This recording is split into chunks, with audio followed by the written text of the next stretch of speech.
American Girl. This guy will always like get Starbucks drinks. انا والله ما بحبش اسولف في الحاجات دي يا رجاله، بس يعني عشان انتوا عارفين انا بحبكم. I just wasted a green card, a citizenship. بنت شقرة عيونها زرق بدأت تشرشح لي اكنها من الشرقية.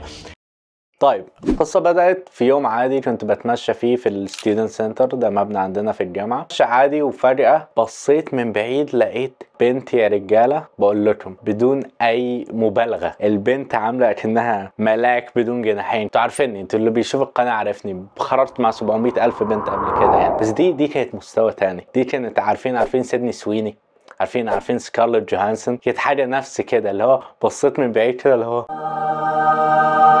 انا بصيت كان عليا حصه، بس انا معلش يعني البنت اجمل من ان انا ما اكلمهاش. فلقيت نفسي يعني هي كانت لابسه زي رسمي، فهي كانت بتشتغل في حاجه اسمها الانفورميشن ديسك، بيبقى طاوله في المبنى الجامعي، لو تايه لو عايز تسال عن حاجه بيدلوك يعني. انا رحت وبدون اي تفكير كده رحت للبنت وقلت لها بحبك، ما تعرفيش فين الكافيتيريا؟ فهي بصت كده واستغربت، اللي هو كافيتيريا حرفيا على يساره، وتقريبا كان رايح للكافيتيريا يعني، وفعلا الكافيتيريا كانت على يساري. جت تتكلم جت تقول الكافيتيريا والله. قلت لها بصي انا مش عايز اعرف فين الكافيتيريا، انا بس شفتك وقلت انا ما اقدرش ما اكلمهاش، البنت اجمل من الطبيعي يعني. فالبنت بصت كده وابتسمت ان ازاي او ده تفكيري يعني، ابتسمت ان ازاي واحد جاله الجرأة ان هو بيجي ويقول كده يعني. فقامت قالت لي هو انت اسمك ايه؟ قلت لها جون، وبيدلعوني يقولوا لي مصطفى، امزح قلت لها مصطفى مهدي عبد الجواد مبارك. قالت لي هو ايه ده انت مش من هنا؟ قلت لها لا طالب انترناشونال وبقالي سنتين هنا. قالت لي انا كمان مش من هنا. قلت لها اوكراني ولا ايه؟ قالت لا انا مش من هنا، مش من الولايه، من ولايه تانية. هي من ولايه تانية بس مش هقول اسمها، وطبعا مش هقول اسم البنت. وعلى فكره القصه دي اصلها جون هو اللي حكاها لما حد ساله ايه اكتر موقف محرج حصل لمصطفى. American Girl. And she like worked at the student center and stuff, so this guy will always like get Starbucks drinks from like What? we'd have like connections in Starbucks. We'd always get drinks and then like give it to her as like flowers kind of. بس انا قطعتها عشان جون قالها بالانجليزي، وممكن بعدين توصل للبنت او توصل لناس تانية عندنا في الجامعة ويبقى الوضع محرج يعني، فانا بحكي لكم بالعربي يحب كده بيني وبينكم. فالمهم قلت لها طيب انا سعيد بمقابلتك، كان عليا حصة بس يعني نايس تو ميت يو كل حاجة، بحبك. ما قلتش كده طبعا، انا استميت يو ورحت حصتي. في حاجه هنا عن بيسموه وايت جيرلز، البنات البيض يعني، البنات الامريكان يعني، ان هم بيعشقوا ستاربكس. فانا جات لي فكره، قلت اعرف ناس كتير قوي بيشتغلوا في ستاربكس، فانا هروح اخليهم يعملوا لي مشروبات، منها بنخسر ستاربكس عشان بناخد مشروبات مجانيه ومقاطعه وكده، ومنها ان انا ادي للبنت دي ونقعد نسولف. فدي بقت الخطه، بقيت كل يوم اروح لستاربكس اجيب مشروبين واديهم للبنت، والبنت فاكراني ان انا بشتري لها القهوه يعني، ولا هي ب 12 دولار مش مبلغ، بس لما تبقى 12 دولار فوق 12 دولار كل يوم لمده 3 اسابيع ولا حاجه، اللي هو هتصرف عليا 250 دولار من غير ما نخرج حتى. فكل يوم كنت بجيب القهوه وكنت بروح عند الديسك الرئيسي ده ونقعد نحكي بقى في كل حاجه. واللي هو انا بقول لكم يا رجاله بقى نكته وسط الشباب، ان هو احنا عارفين ان مصطفى كويس، احنا عارفين ان مصطفى بيعرف يشرط بنات، بس مش للدرجه دي حاجه تانية خالص، لدرجه ان العيال بقوا يجوا يتصوروا وانا بكلم البنت، كانت حاجه مضحكه قوي يعني. فالمهم كنا بنقعد نحكي، وفي مره طبعا بكل جمدان عرفت اخدها وطلعنا جبنا شيك ومش عارف ايه وتمشينا وقعدنا نحكي. كانت هي بتقعد تحكي عن الاخويه بتاعتها. هو الموضوع مش مهم دلوقتي، انا مش عارف انتوا عارفين يعني ايه اخويه ولا لا، اتكلمت عليها في فيديو، بس دي اكتر حاجه شريره في الجامعه يا رجاله. المهم كانت بتقعد تتكلم عن الاخويه بتاعتها ومش عارف ايه، والمشاكل اللي بتحصل لها في الاخويه ومش عارف ايه وبتاع. بس المهم فضلنا احنا نجيب لها قهوه ونتكلم والامور تمام. انتوا زي ما انتوا شايفين لغايه دلوقتي، فين اكتر موقف محرج حصل لك في حياتك؟ انا اقول لك دلوقتي. فجاء يوم ميلادي واصحابي اللي في السكن القدام، اللي هم بنات شفتهم مش عارف ايه ولاد شفتهم قبل كده، عملوا لي حفله يوم ميلاد. وانا بيني وبينكم انا ما بحتفلش بالحاجات دي يعني، اللي هو انا نرجسي بس مش للدرجه دي يعني. انا يوم ميلادي 13/12، فكان في نص الاختبارات، فانا كان عليا اختبار، فانا ما رحتش حفله يوم ميلادي. بس الكل جه بعت لي، ما قالوا ليش كل سنه وانت طيب، مين اجمل شخص في الحياه اللي جه حفله يوم ميلادك دي وانت ما جيت؟ طلعت البنت دي راحت حفله يوم ميلادي، وده عمل لي مشاكل كتير عشان كان في بنات تانية ومش عارف ايه، كان عمل لي مشاكل كتير، بس مش موضوعنا ان انا قشطه، انا اللي هو خلاص البنت في الجيب، والبنت راحت منزله لي ستوري واللي هو حاجه كبيره يعني حاجه انا ممكن She put a story of wishing you happy birthday and everything. I was like, oh, dude, like that's something that like you gotta be kind of special to do. And ممكن صحاب مش عارف ايه، بس لا هنا دي البنت يعني نزلت لي ستوري وبعدين قالت لي بص انا عازماك، اشتريت تذكرتين لماتش السله، خلينا احنا الاثنين نطلع، فده ديت، فدي مواعده، فاللي هو انا خلاص تحيا مصر والله وعملوها الرجاله. I got it. I just bagged that. It's in my bucket. I got it.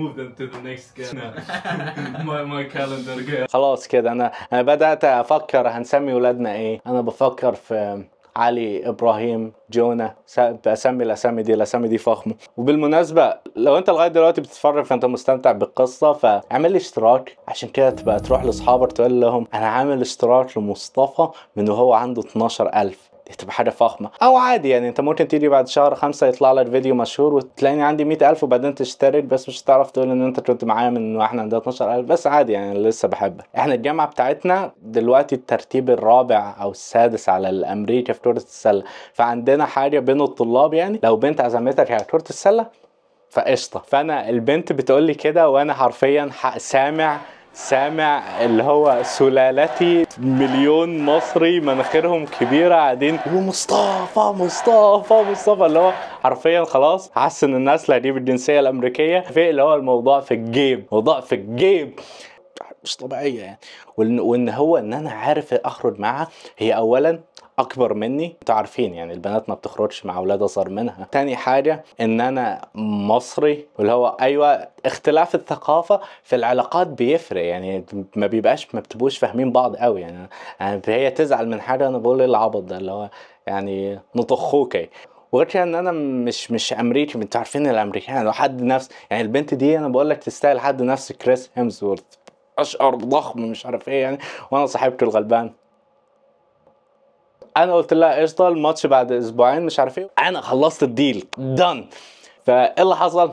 انا والله ما بحبش اسولف في الحاجات دي يا رجاله، بس يعني عشان انتوا عارفين انا بحبكم. الماتش خلاص متبقي له 3 ايام، جات لي دعوه من الاخويه بتاعتها كلها بنات، بعتولي دعوه ان انا احضر حاجه في بيت الاخويه بتاعتهم جيم نايت، ان هم هيقعدوا يلعبوا، قالوا لي بورد جيمز، هيقعدوا يلعبوا العاب لوح. فانا افتكرت ان هم يلعبوا الشطرنج يعني، انا قلت هنلعب شطرنج، انا بعشق الشطرنج، الطشهم كلهم تبقى حاجه كويسه دي، انا هسيبهم يعني خلينا نروح. فانا رحت وما لقيتش البنت، قلت مش مشكلة اكيد هتيجي بعد شوية. وبعدين جيت قعدت، كانوا يا رجالة 11 بنت هدفهم الرئيسي ان هم يفصلوا عليا، هم جايبيني هنا بهدف ان هم يفصلوا عليا من الاخر. بس انا بعرف اسولف يعني مش فارق معايا، اللي هم يعني بنات اخوية يعني هي اخطر حاجة ممكن يعملوها يعني. فانا كنت قاعد، كانوا قاعدين بيقلشوا عليا مش عارف ايه، وانا اقلش عليهم والطشهم ومش عارف ايه، كانوا الطشهم بالكلام يعني، اكيد ما قمتش ضربتهم يعني، ما قمتش اكيد ما عملتش كده يعني، بدات الطشهم بالكلام ومش عارف اللي هو عادي يعني. انا عاجبني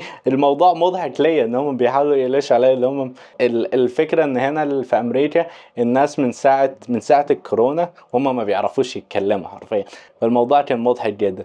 بس كان في بنت ذكيه، البنت دي عرفت ان انا اندفاعي، وواضح من شخصيتي وواضح من طريقه كلامي ان انا اندفاعي وان انا بقول اللي في بالي على طول. My impulsive sentence. فهي عملت حركة، هي ذكية، هي خبيثة، راحت قامت قالت لي انت اصلا بس مصاحب مادي عشان جسمها او حاجة زي كده، اللي هو حاجة سخيفة قوي، اللي هو ايه القرف ده، انت مين بيقول لحد كده؟ فانا من اندفاعي عشان انا شخص غشيم بقول اللي بفكر فيه يعني، انا بقول حاجة وبتخض من اللي انا قلته، ازاي قلت كده؟ بس المهم قلت لا على فكرة البنت يعني شبه تخينة، قلت كده يا رجالة والغرفة كلها فتحت بقها. Am I fat? No! See? I just wasted a green card, a citizenship, an American kid, a very, like the most beautiful American kid ever.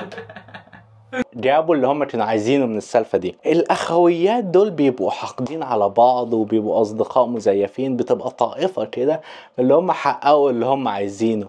فأنا قلت كده وعرفت إن أنا رحت فيها.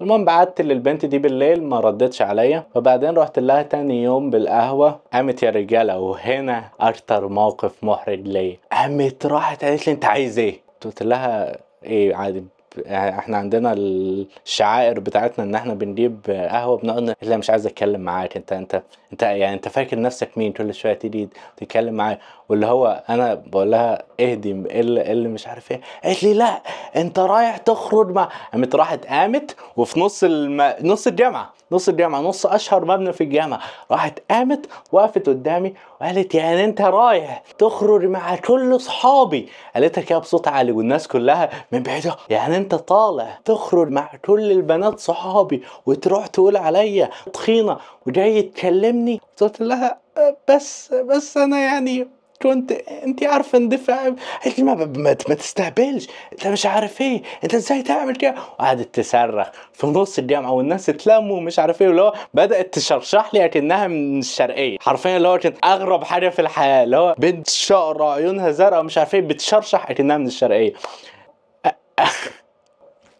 المهم انا يعني بحاول استخدم تفكيري السريع وقدرتي الاجتماعيه، فبقول لها بس انت محلوه النهارده، قامت بصت لي كده قالت حركاتك دي مش هتظبط معايا، واللي هو الناس كلها باصين كده اللي هو راح الولد. بعد كده بقيت اعدي ولغايه دلوقتي يعني بعدي من الستودنتس، بعدي من المبنى ده وانا موطي راسي يعني. وبس يعني كانت هي دي القصه. ليها جزء تاني لان انا في الفتره دي كنت في بنت تانية كنت بخرج معاها كتير قوي، فالبنت دي حصلت لها مشكله مع البنت الاساسيه اللي الفيديو ده عليها، وحصلت مشاكل والبنت دي طلبت الشرطة على البنت دي، قصة مجنونة يعني. ممكن انزل جزء تاني لو عجبتكم القصة. وبس يعني شكرا على المشاهدة. انا بجد ما بحبش اقول القصص دي وبحس ان انا ملزق وغريب مش عارف ايه، بس انا حقيقي قدام الكاميرا وبقول اللي يحصل معايا وبعتبرته كعيلتي يعني. الكلام ده انا مش بفتخر بيه، دي حاجة وحشة. انا اتمنى ان انا في يوم من الايام اعرف ابقى مركز على دراستي، مركز على اليوتيوب، مركز على الملاكمة، واسيبني من اللعب والدوران، بس في الوقت الحالي ما اقدرش اعمل حاجة. بس شكرا على المشاهدة واطلعوا بره.